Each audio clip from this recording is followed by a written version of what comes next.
தந்தைக்கும் இந்திய தாய்க்கும் பிறந்தவங்க தான் ஜேனட். அவங்க வளர்ந்தது லண்டன்ல. இந்தியாவுக்கு வரணும்ன்றது தான் அவங்களோட கனவு. ஏன்னா நம்மளோட நாட்டோட பெருமையை அவங்க நிறையவே கேள்விப்பட்டிருக்காங்க. ஆனா இந்தியாவுக்கு வரதுக்கான வாய்ப்பு அவங்களுக்கு கிடைக்கவே இல்லை. அங்க அதிக துன்பங்களை அனுபவிச்சதுனால இந்தியாவுக்கு வரணும்னு அவங்க முடிவெடுத்தாங்க. இந்தியாவை நோக்கிய அவங்களோட இந்த பயணம் அவங்களோட வாழ்க்கையே சுத்தமா மாத்திடுச்சு.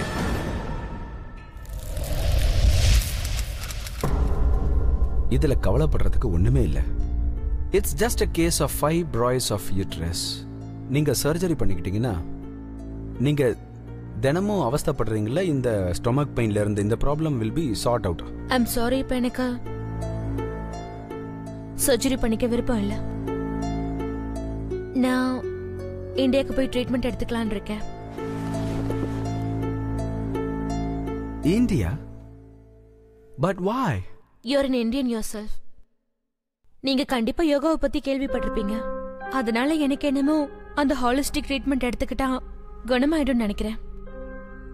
I feel maybe I'll be all right. அவங்க வயிற்றுக்குள்ள ஏற்பட்ட கோளாறுக்கு தீர்வு கிடைக்காததுனால இன்டர்நெட் மூலமா ஜானட்டுக்கு ரிஷிகேஷ்ல இருக்கிற இந்த யோகாசிரமத்தை பத்திய தகவல் தெரிஞ்சது. கண்கள்ல எதிர்பார்ப்புகளோட அப்புறம் மனசுல தன்னம்பிக்கையோட ஜானட் இந்தியாவுக்கு கிளம்புனாங்க. நிறைய பேர் அவங்களோட பிரச்சனைகள்ல இருந்து விடுபடுறதுக்காக யோக வித்யாவோட உதவிக்காக இந்தியா வராங்க. யோக வித்யா நம்மளோட உடம்போட மென்டல், பிசிக்கல் அண்ட் ஸ்பிரிச்சுவல் லெவல பேலன்ஸ் பண்ணுது. ஜானட் நான் முதல்ல இங்க தான் ரிஷிகேஷ் ஆசிரம்ல பார்த்தேன். இந்த பரிச்சயம் நட்பா எப்படி மாறிச்சுன்னு தெரியவே இல்லை. இந்த ஆசிரமத்துல யோக வித்யா மூலமா நிறைய நோய்களை குணப்படுத்துறாங்க. நானும் யோக வித்யாவை ரொம்ப பிலீவ் பண்றேன். ஏன்னா இதோட சக்தியை நான் பார்த்திருக்கேன்.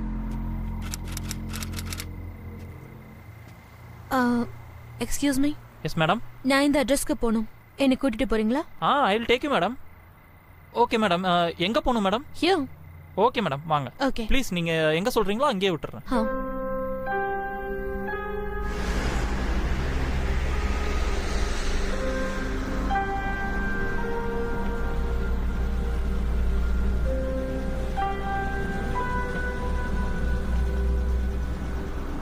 அண்ணா, சொல்லுங்க மேடம். கிட்டத்தட்ட 2 மணி நேரமா நம்ம இப்படியே போயிட்டே தான் இருக்கோம். உங்களுக்கு இந்த அட்ரஸ் தெரியுமா தெரியாதா? அப்படியே உங்களுக்கு தெரியலனாலும் வண்டி நிறுத்தி யார்கிட்டயாவது கேளுங்க. ப்ளீஸ், ஐ அம் டைட். Just ask somebody.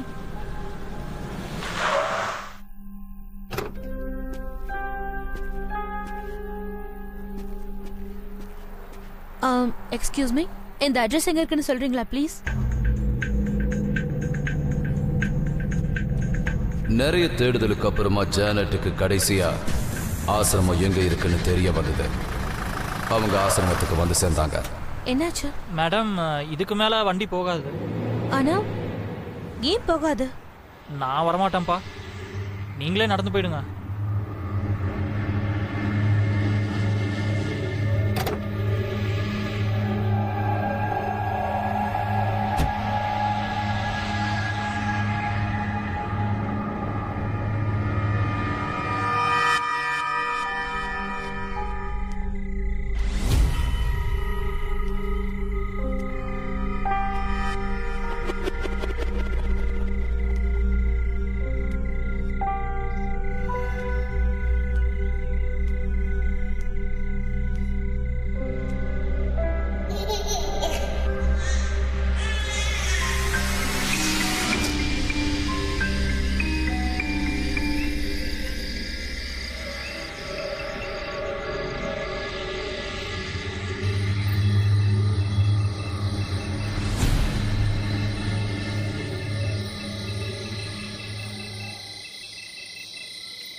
Excuse me.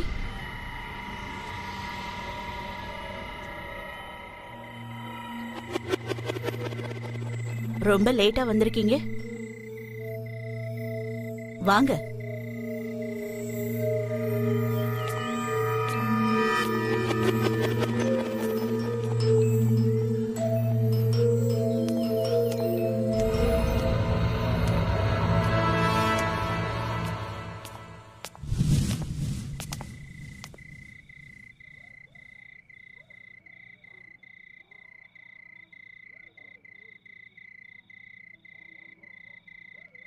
வாங்க வாங்க. வணக்கம். ஹாய். உங்களை வரவேற்கிறோம். ஐ மீன் வெல்கம்.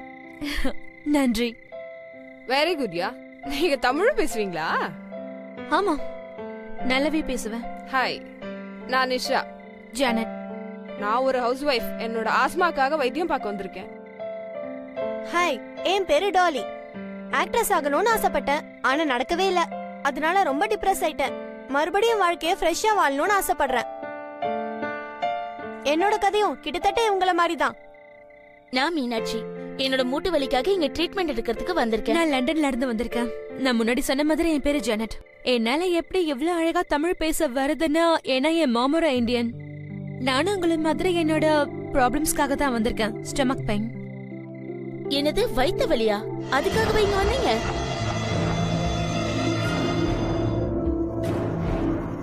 உங்க எல்லாரையும் இந்த ஆசிரமம் வரவேற்குது. இந்த ஆசிரமத்தோட விதிமுறைகளை நான் உங்களுக்கு சொல்லிடுறேன். நீங்க எல்லாரும் எல்லா விதிமுறைகளுக்கும் கட்டுப்பட்டு நடப்பீங்கன்னு நினைக்கிறேன். முதல்ல, அடுத்த 7 நாளைக்கு வெளி உலகத்தோட எந்த சம்பந்தமும் வச்சுக்க கூடாது. யாருக்கும் போன் கூட பண்ணக்கூடாது. ஏன்னா இந்த ஆசிரமத்துக்குள்ளார மொபைல் போனை யூஸ் பண்ணக்கூடாது. ரெண்டாவது, சூரிய அஸ்தமனத்துக்கு அப்புறம் நீங்க உணவு அருந்த கூடாது. மூணாவது, ஒரு முறை நீங்க கண்களை மூடிட்டீங்கன்னா மறுமுறை நீங்க கண்களை திறக்க கூடாது. அப்புறம் உங்க முகத்தை கண்ணாடியில பார்க்க கூடாது. இது கடைசியா இருந்தாலும் ரொம்ப முக்கியமான விதிமுறை. என்கிட்ட கேட்காமையும் என்னோட அனுமதி இல்லாமையும் நீங்க எந்த ஆசனத்தையும் செய்யக்கூடாது. நான் சொன்ன எல்லா விதிமுறைகளும் உங்களுக்கு நல்லா புரிஞ்சிருக்கும்னு நான் நினைக்கிறேன்.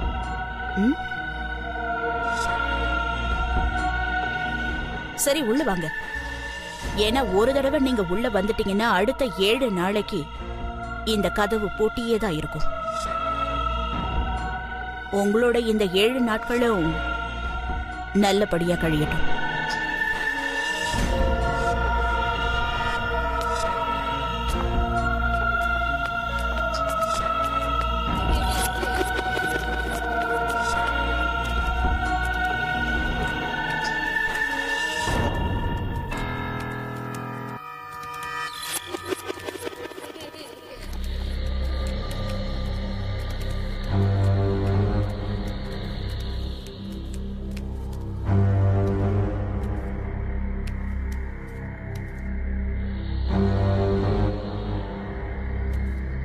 ஆதி காலத்துல இருந்தே மனுஷங்களுக்குள்ள சக்கரங்கள் இருக்கிறது நம்பப்பட்டிருக்கு. அதுதான் நம்ம உயிருக்கு சக்தியை கொடுக்குது. முக்கியமா நம்ம முதுகெலும்போட கீழ்ப்பகுதியில அமைஞ்சிருக்கு. இந்த சக்தியை நாம வெளிக்கொண்டு வரணும்னா நாம நம்ம 6 சக்கரங்களையும் சக்தி வாய்ந்ததா மாத்தணும். அப்புறம் கடைசியா நம்ம 7வது சக்கரத்தை வேலை செய்ய வைக்கிறப்போ அது நம்ம உடம்பு எல்லாம் பரவிடும். இது நடக்கும்போது எல்லாருக்கும் கொஞ்சம் கஷ்டமா தான் இருக்கும். இதனால அவங்களோட விருப்பங்களை கட்டுப்படுத்துறது கொஞ்சம் கஷ்டம்தான். அவங்க அழுவாங்க, அவங்க கத்துவாங்க, சில நேரங்கள்ல அவங்க உயிரை மாற்றிக்கிறதுக்கு கூட முயற்சி பண்ணுவாங்க. இருந்தாலும் நம்ம எதுக்கும் பயப்படக்கூடாது.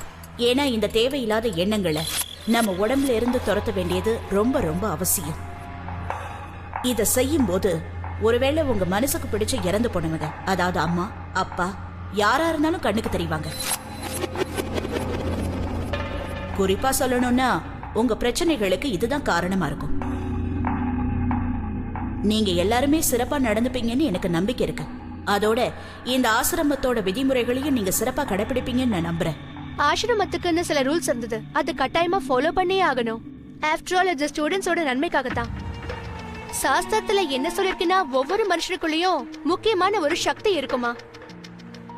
இந்த சக்தியை நம்ம செயல்பட செஞ்சோம்னா மனுஷனோட எல்லா கஷ்டங்களும் விலகிடுமா.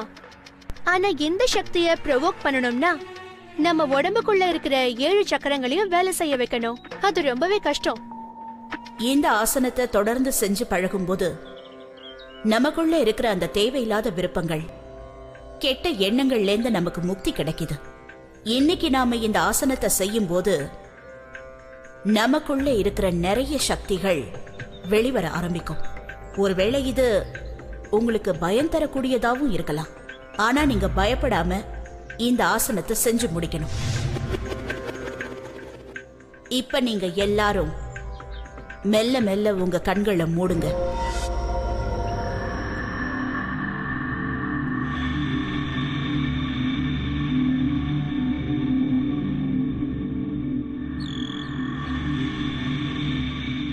நல்ல மூச்சை இழுத்து இழுத்து விடுங்க. உங்களோட கவனம் முழுக்க நீங்க மூச்சு விடுறதுல தான் இருக்கணும்.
அமைதியா இருங்க.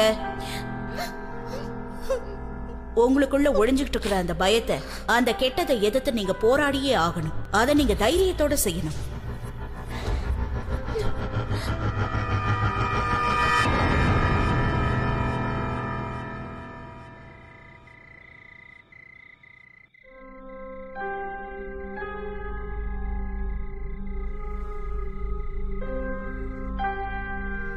எனக்கு ஒரு விஷயம் புரியவே இல்ல. இந்த குருஜி மேடம் எங்க தான் தங்குறாங்க? ஐ மீன், இது வரைக்கும் உங்களோட பெட்ரூமை நம்ம யாருமே பார்த்ததே இல்லல்ல. என்கிட்ட இதை பத்தி கேட்டீங்கன்னா, ஆக்சுவலி உள்ள இருக்கிற அந்த சக்தி நம்மளை விட அவங்களுக்கு ரொம்ப ஆக்டிவா இருக்கு. அதாவது சாதாரண மனுஷங்க மாதிரி. ஆனா அப்படி இருக்க வேண்டிய அவசியமே இல்லையே. நான் போய் கை கழுவிட்டு வரேன்.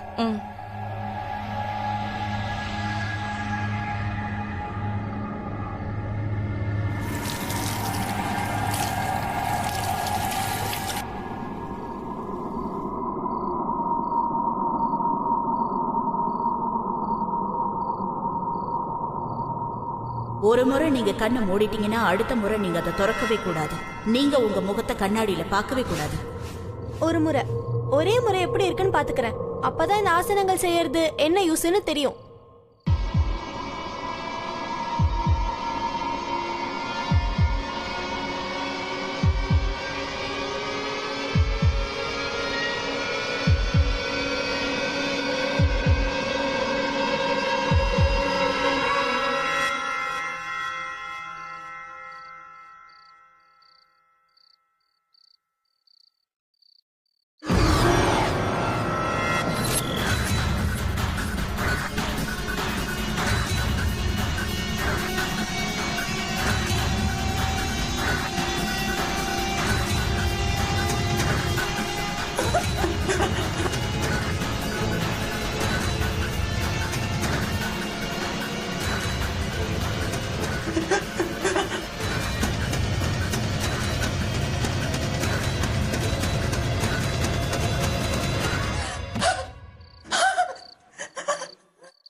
நான் தான் சொன்னேன்ல, இந்த ஆசிரமத்தோட விதிமுறைகள் மறந்துடுச்சா?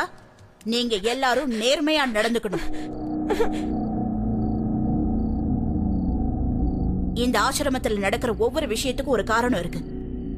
அதனால தயவு செஞ்சு விதிமுறைகளை மீறி நடக்காதீங்க. மீறி செஞ்சீங்கன்னா இழப்பு உங்களுக்கு தான். இதனால உங்க உயிர் போக கூட வாய்ப்பு இருக்கு.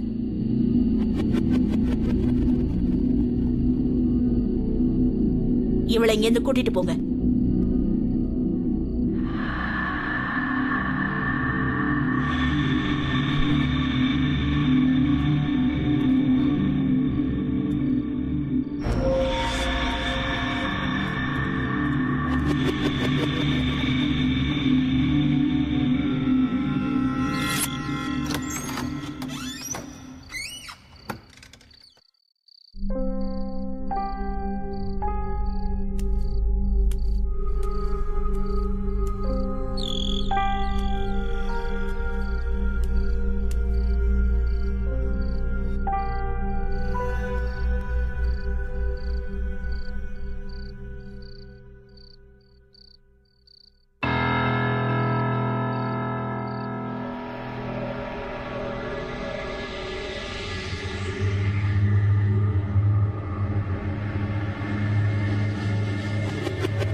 ஜெனட் ஜெனட் உனக்கு என்ன ஜெனத் எழுந்துரு. எழுந்துருங்க. எழுந்துருங்க. உனக்கு என்னாச்சு? ஜெனட்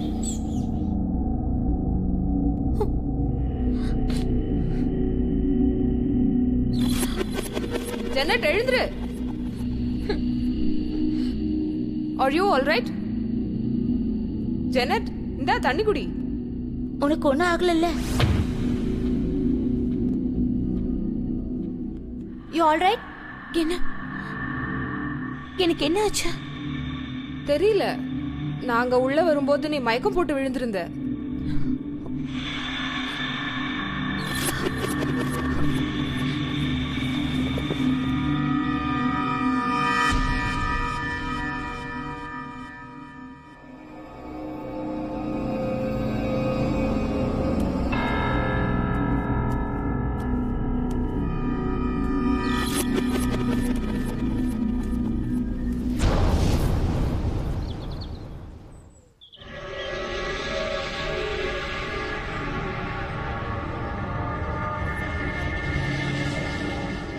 இந்த ஆசனம் கொஞ்சம் கஷ்டமா தான் இருக்கும்.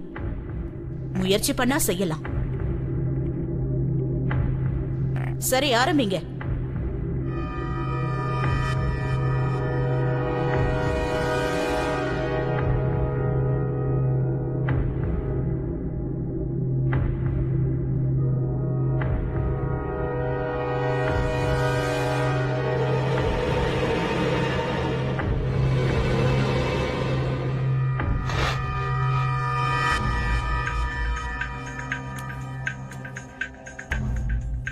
உங்க கையை நீங்க அசைக்காம வச்சுக்கணும். ஒரு நிமிஷம்.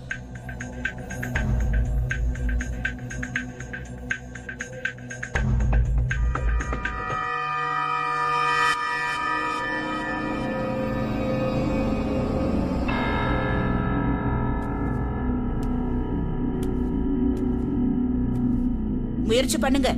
ரெண்டாவது காலை தூக்குங்க. பண்ணுங்க பண்ணுங்க. அப்படிதான்.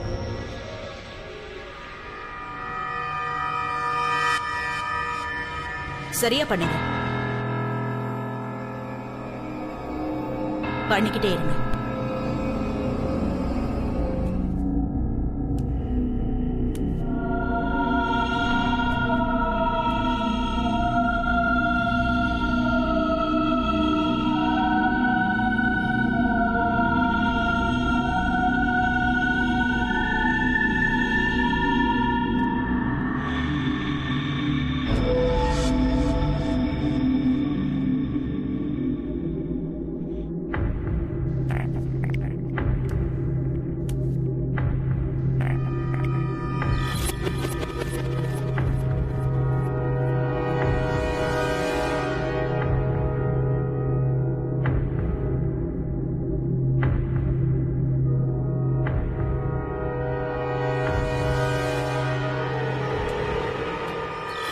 எனக்கு ரொம்ப சந்தோஷமா இருக்கு.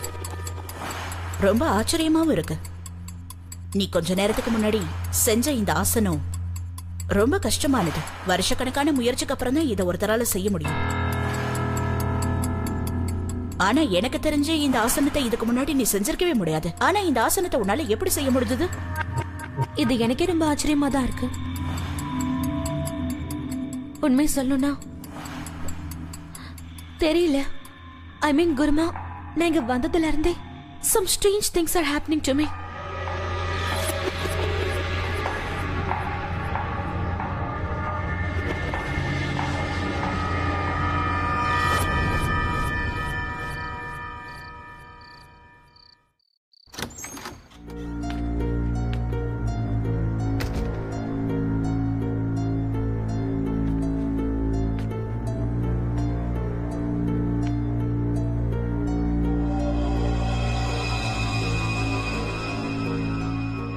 Oh my God.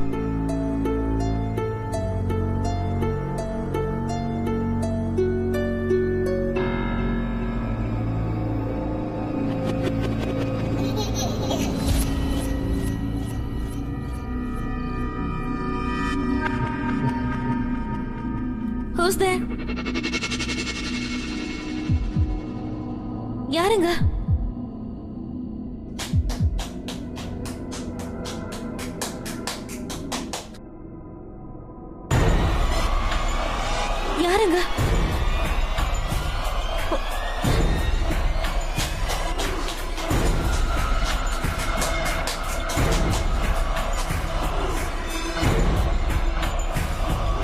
ஆசிரமத்துல கொஞ்ச நாளா இருந்த ஜானட்டுக்கு திரும்ப திரும்ப ஒரு சின்ன குழந்தையோட உருவம் கண்ணில் தென்பட்டுக்கிட்டே இருந்தது. கூடவே சத்தமும் கேட்டுட்டு இருந்தது. இதெல்லாம் அவங்களுக்கு மட்டும் ஏன் நடக்குதுன்னு அவங்க ரொம்ப குழப்பத்துல ஆழ்ந்திருந்தாங்க. அவங்களுக்கு ஒண்ணுமே புரியல.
ஜானட் நிறுத்து.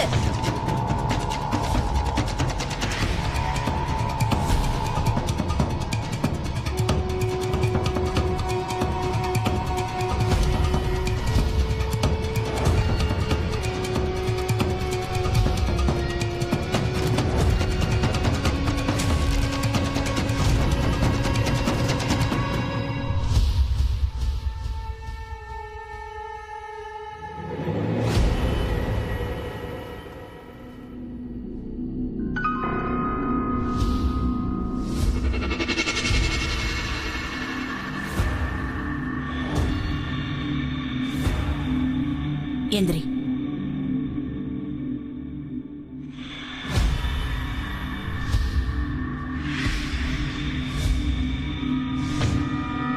இன்னைக்கு பாடம் இதோட முடியுது. ஜானட், நீ என் கூட வா.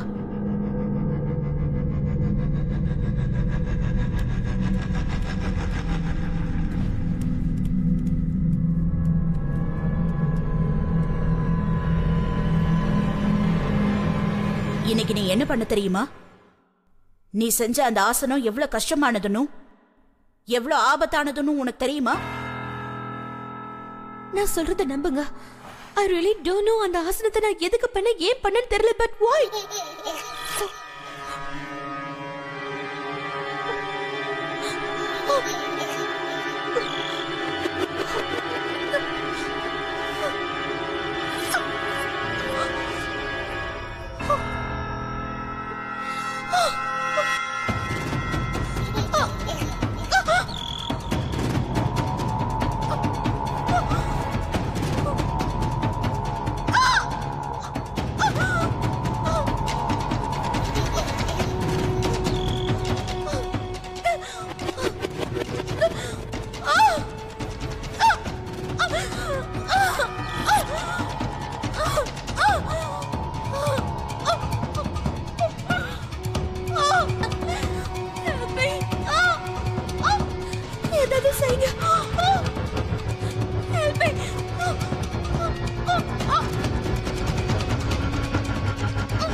நீங்க எல்லாரும் ஒரு விஷயத்தை ஞாபகம் வச்சுக்கோங்க.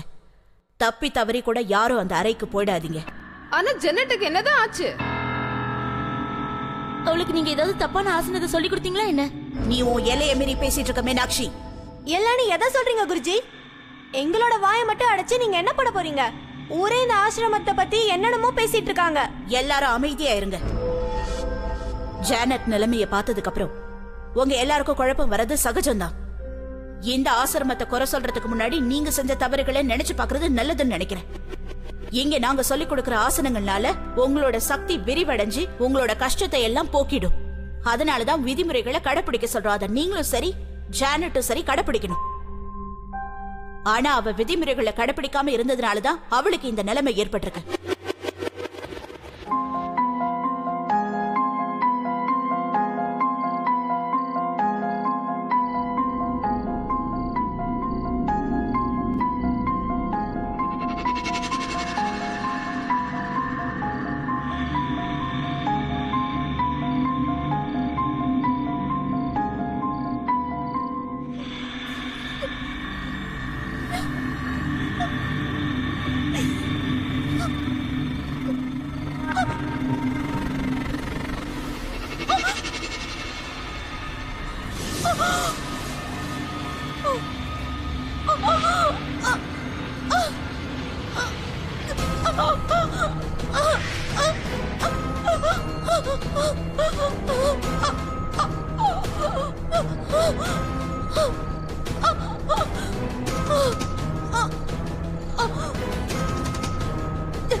அவ தெரியாம தேவையில்லாத சக்திகளுக்கு அவ உடம்புல இடம் கொடுத்திருக்கா.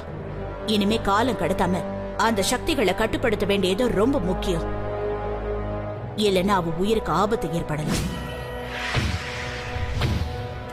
அவளை காப்பாத்துறதுக்கு எனக்கு இன்னொருத்தரோட உதவி தேவைப்படுது. ஜானட்டோட நிலைமை மோசமாய்கிட்டே இருந்தது. அவங்க வலியால துடிக்கிற இந்த நிலையை பார்த்து அங்க இருக்கிற குருமாதா ரிஷிகேஷ்ல இருக்கிற சக்தி வாய்ந்த குருஜியை கூட்டிட்டு வந்தாங்க. அவரை அவங்களுக்கு உதவி செய்ய சொல்லி வேண்டி கேட்டுக்கிட்டாங்க. எனக்கு என்ன நடக்குதுன்னே தெரியல. எனக்கு என்னமோ இங்க என்ன சுத்தி ஏதோ குழந்தை இருக்கிற மாதிரி இருக்கு. ஏன் என் கண்ணுக்கு குழந்தை தெரியுது? குருஜி, கண்டிப்பா என்னமோ இருக்கு. இன்னைக்கு காலையில இவ கடினமான ஆசனத்தை ரொம்ப சுலபமா செஞ்சுட்டா.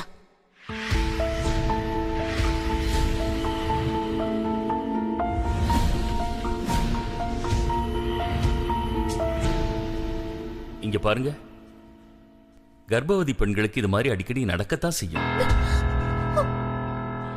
ஒரு நிமிஷம், நான் பிரெக்னன்ட் இல்லையே. உன்னோட கர்ப்பப்பை காலியா இருக்க வாய்ப்பே இல்லை.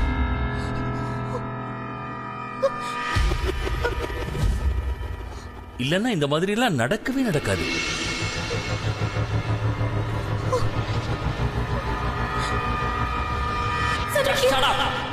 எனக்கு இந்த குழந்தை வேண்டாம். நான் இந்த காரியத்தை செய்ய விட மாட்டேன்.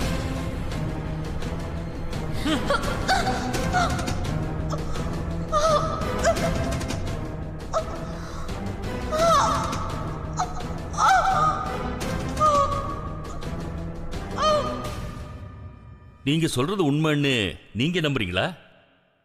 ஒருவேளை அபோஷனுக்கு முன்னாடி குழந்தை இறந்து போயிருக்குமோ? உங்களுக்கு ஏன் இப்படி தோணுது? ஏன்னா உனக்கு நடக்கிறதெல்லாம் வச்சு பார்க்கும்போது உன்னோட வயிற்றுல இருந்த குழந்தையோட சாவு கருக்கலைப்பால ஏற்படவே இல்லை. வயிற்றுல அடிபட்டதுனால ஜானட்டை ஹாஸ்பிட்டலுக்கு கூட்டிட்டு வந்தப்போ அடிபட்டதுனால அந்த குழந்தைக்கு எந்தவித ஆபத்தும் ஏற்படலன்ற விஷயம் ஜானட்டுக்கு தெரியாம போயிடுச்சு. ஆனா ராகவ் டாக்டர் கிட்ட சொல்லி எனக்கு இந்த குழந்தை வேண்டாம், வலுக்கட்டாயமா அந்த குழந்தைய கருக்கலைப்பு செய்ய சொன்னான். அந்த குழந்தையை நீங்க கொன்னுடுங்க. அதனாலதான் அதோட ஆத்மா அலைஞ்சுகிட்டு இருக்கு. அந்த சமயத்துல இருந்தே அந்த ஆத்மா உன் உடம்புக்குள்ளேயே ஒரு மூளையில இருந்திருக்கு. ஆனா எப்ப நீ இந்த ஆசனங்கள் செய்ய ஆரம்பிச்சியோ அப்போது இருந்து உன்னோட உள்ள இருந்த சக்தி வலிமை அடைஞ்சிருச்சு. அதோட அந்த ஆத்மா வேலை செய்ய ஆரம்பிச்சிருச்சு. சரியா சொல்லணும்னா அன்னையில இருந்து இன்ன வரைக்கும் அந்த ஆத்மா வெளியே வர முயற்சி பண்ணிக்கிட்டு இருக்கு. அப்படின்னா எனக்கு நடக்கிறதெல்லாம் சரியாதான் நடக்குதுல்ல? ஏன்னா என்னால என் குழந்தையை காப்பாற்ற முடியலையே. I couldn't save him.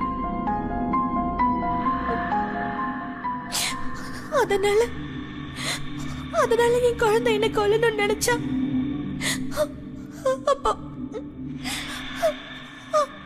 அது சரிதானே? I deserve it. ஆனா நீ இறந்துட்டேன்னா அந்த குழந்தையோட ஆத்மாவுக்கு சாந்தியே கிடைக்காது.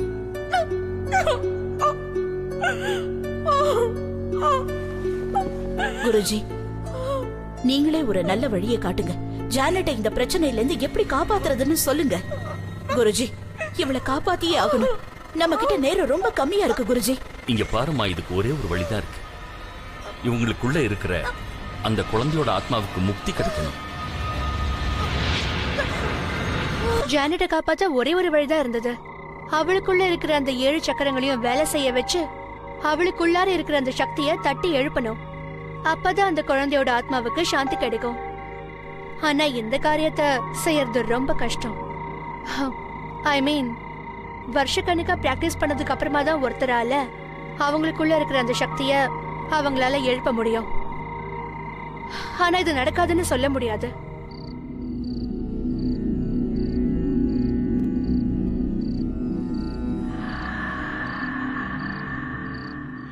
என்ன பாரு ஜானட்,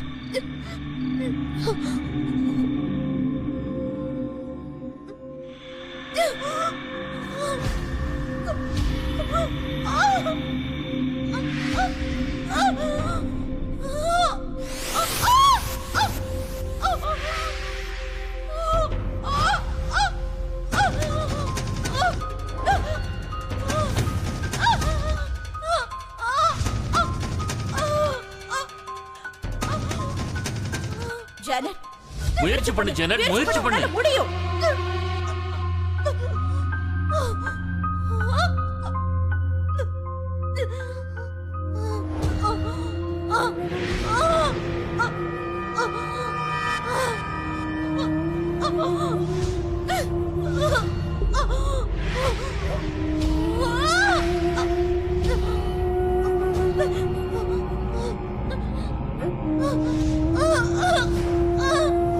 உன்னோட முதல் சக்கரம் பூர்த்தி அடைஞ்சதுமா.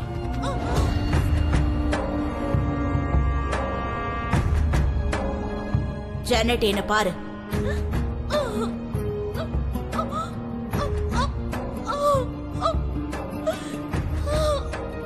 ஜானட், பண்ணு, முயற்சி பண்ணு.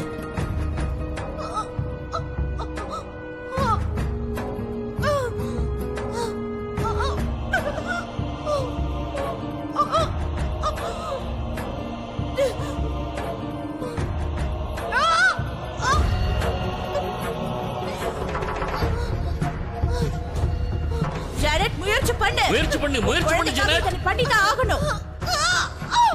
பாத்து, நீ பண்ணிதான் ஆகணும். உன்னால பண்ண முடியும். மேல கொண்டு போ, கைய மேல கொண்டு போ, கொண்டு போ.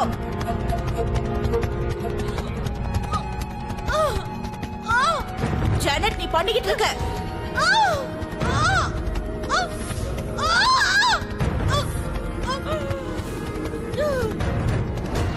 ஆறாவது ஆசனம் பண்ண போறேன். அதாவது ஞான சக்கர சம்பந்தப்பட்டது. இந்த ஆசனத்தை நாம வெற்றிகரமா செய்யணும்னா குரு வணக்கம் பண்ணியே ஆகணும்.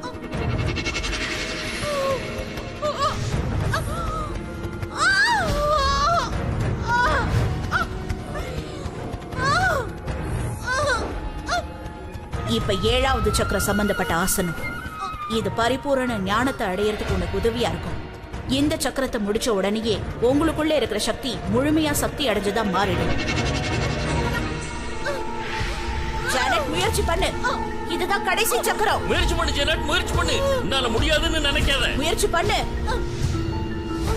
உன்னால முடியாதுன்னு நினைக்காத. கையை முன்னாடி எடுத்துட்டு வா. பண்ணு. உன்னோட குழந்தைக்காக பண்ணு. குழந்தைக்காக நீ பண்ணிதான். பண்ணிக்கிட்டே இரு. அப்பதான் குழந்தைக்கு முக்தி கிடைக்கும். பண்ணிக்கிட்டே இரு. Please please. ஜானட், முயற்சி பண்ணு. முயற்சி பண்ணு ஜானட். முயற்சி பண்ணு. முயற்சி பண்ணு. உன் குழந்தைக்காக முயற்சி பண்ணிக்கிட்டே இரு.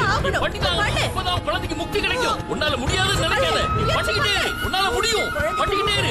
உன்னால முடியும். குழந்தைக்கு முக்தி கிடைக்கணுமா வேணாமா? நான் சொல்றது கேக்குதா? சொல்றது கவனமா கேட்டுக்கிட்டே இரு. குழந்தைக்கு முக்தி கிடைக்கணுமா நீ பண்ணிதான் ஆகணும். பண்ணிக்கிட்டே இரு. கண்டிப்பா வெற்றி கிடைக்கும். முயற்சி பண்ணு. முயற்சி பண்ணு ஜானட். உன் குழந்தைக்கு முக்தி கிடைக்கணுமா வேணாமா? அதுக்கு முன்னாடி ஒரு தோல்வியை ஒத்துக்காத. முயற்சி பண்ணு. பண்ணிக்கிட்டே இரு. முயற்சி பண்ணு. நம்மளோட ஒவ்வொரு மந்திர சக்தி பலன் கிடைக்கும். முயற்சி பண்ணு. பண்ணு. பண்ணிக்கிட்டே இரு. விட்டுறாத. அப்பதான் உன் குழந்தைக்கு முக்தி கிடைக்கும். விட்டுறாத ஜானட்.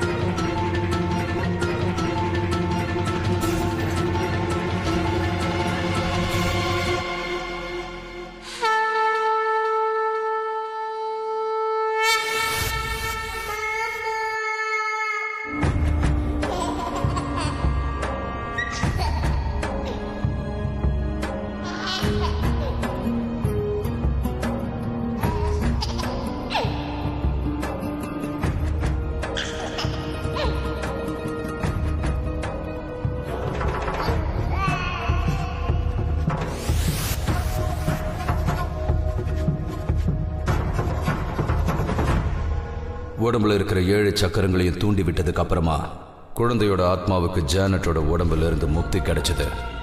அதுக்கப்புறம் குருஜி பிண்டத்தை வைக்க சொல்லி குழந்தையோட ஆத்மாவுக்கு நிரந்தரமா இந்த உலகத்திலிருந்து விடுதலை ஏற்பட வழி செஞ்சிட்டாரு.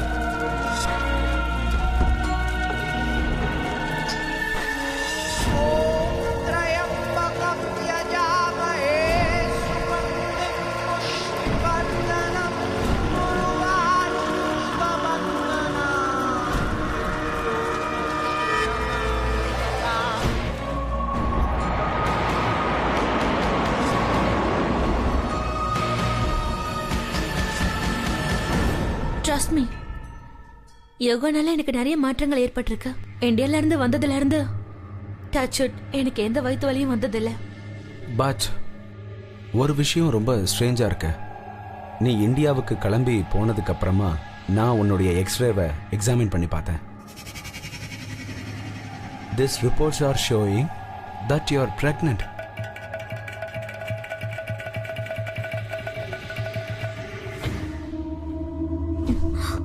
ஏதோ தப்பு நடந்திருக்குன்னு நினைக்கிறேன்.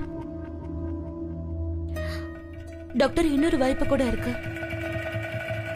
அதாவது என் ரிப்போர்ட் மாறி கூட போயிருக்கலாம் இல்லையா? எனிவேஸ், த பாயிண்ட் இஸ், எனக்குள்ள என்ன இருந்ததோ, ஐ மீன் என்ன ப்ராப்ளம் இருந்ததோ, it's gone. I am fine now. ஜானட்டோட எக்ஸ்ரேல பிரெக்னெண்டா இருக்கிறது தெரிஞ்ச உடனே எல்லா டாக்டர்ஸும் ரொம்ப குழம்பி போயிட்டாங்க. அது ஆக்சுவலி அந்த குழந்தையோட ஆத்மா. அதனால ஜானட் திரும்பவும் லண்டனுக்கு போன உடனே அவளை மறுபடியும் எக்ஸ்ரே எடுத்து பார்த்ததுல அந்த மாதிரி எதுவும் இல்லைன்னு தெரிய வந்தது. எல்லாரும் ஆச்சரியப்பட்டுட்டாங்க. ஜானட் முழுமையா குணமடைஞ்சிட்டாங்க. இன்ஃபேக்ட் கொஞ்ச நாள் அவளுக்கு கல்யாணம் ஆக போகுது. நான் கடவுள்கிட்ட என்ன வேண்டிக்கிட்டேன்னா, மறுபடியும் ஜானட் அம்மாவானா அதே குழந்தையோட ஆத்மா அவ கூடவே வாழ்ந்து அவளுக்கு சந்தோஷத்தை கொடுக்கணும். எங்களோட பேரனாமல் எக்ஸ்பர்ட் பீனு சந்தல் என்ன சொல்றாங்கன்னா, ஏதாவது ஒரு காரணத்தினால குழந்தை அம்மாவோட கருவிலையோ இல்ல வெளியவோ இறந்து போயிடுச்சுன்னா அந்த மாதிரி நிலைமையில இறந்த குழந்தைக்கு முக்தி கிடைக்கவே கிடைக்காதுன்னு சொல்றாங்க. அதனால தன்னோட அம்மாவை விட்டு பிரிய முடியாம அவங்க உடம்புக்குள்ளேயே தங்கிடுமா. அது மட்டும் இல்லாம அந்த ஆத்மா வெளியே வரத்துக்கும் முயற்சி செய்யுமா. அந்த மாதிரி நடக்கும்போது தாய்க்கு ரொம்பவே கஷ்டம் ஏற்படும். எங்களோட பேரனமல் எக்ஸ்பர்ட் பீனுச்சந்தர் சொல்றதை வச்சு பார்த்தா அந்த மாதிரி நேரத்துல நம்ம குழந்தையோட ஆத்மாவோட சாந்திக்காக தேவையான சடங்குகளை செய்யணும்னு சொல்றாங்க. அப்பதான் அந்த குழந்தையோட ஆத்மாக்கு முக்தி கொடுக்க முடியும். கூடவே தாய்க்கு அந்த கஷ்டங்கள்ல இருந்து விடுதலை கிடைக்கும்.